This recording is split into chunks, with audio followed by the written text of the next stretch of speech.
Assalamualaikum warahmatullahi wabarakatuh. Alhamdulillah, mari kita melanjutkan materi IPS bab 3 tentang penguatan ekonomi maritim di Indonesia. Untuk tujuan pembelajaran, setelah mempelajari uraian materi pada bab ini, kalian diharapkan mampu menganalisis model penguatan ekonomi maritim dan agrikultur. Untuk materi yang pertama adalah penguatan ekonomi maritim. 1. Potensi ekonomi maritim di Indonesia. 2. Kondisi ekonomi maritim di Indonesia dan negara-negara ASEAN. 3. Strategi dan kebijakan pengembangan ekonomi maritim di Indonesia.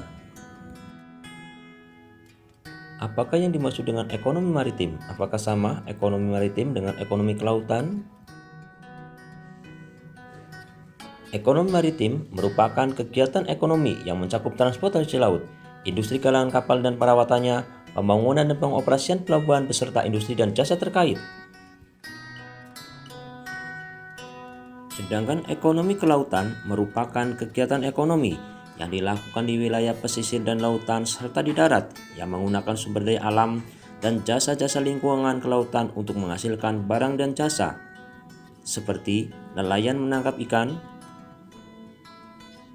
penjemuran ikan hasil tangkapan, dan budidaya rumput laut.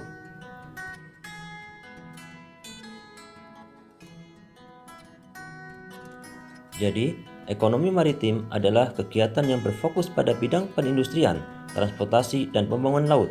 Ekonomi kelautan adalah ekonomi yang menghasilkan barang yang bersumber dari laut, sedangkan persamaannya adalah sama-sama bertujuan untuk meningkatkan kesejahteraan umat manusia. Rumput laut merupakan kekayaan sekaligus keindahan bawah laut untuk menarik wisatawan. Menurut Kementerian Kelautan dan Perikanan, terdapat 108 kawasan konservasi perairan dengan luas 15,78 juta hektar yang diharapkan dapat meningkat menjadi 20 juta hektar pada tahun 2020. Beberapa daerah memiliki keindahan bawah laut yang sudah sangat mendunia dan menjadi spot penyelaman yang wajib dikunjungi para penyelam seperti Bunaken, Raja Ampat, Labuan Bajo, dan Wakatobi. Strategi dalam pengembangan ekonomi maritim di Indonesia. 1. Meningkatkan daya saing dan memperkuat daya dukung dalam ekonomi maritim. 2. Meningkatkan kesejahteraan masyarakat yang terlibat dalam ekonomi maritim. 3. Penguatan kedaulatan maritim dan pengelolaan sumber daya alam secara mandiri. Bagaimana kondisi ekonomi di Indonesia dan di negara-negara ASEAN? Sektor maritim menjadi salah satu sektor yang diandalkan dalam pembangunan ekonomi negara-negara yang tergabung dalam ASEAN.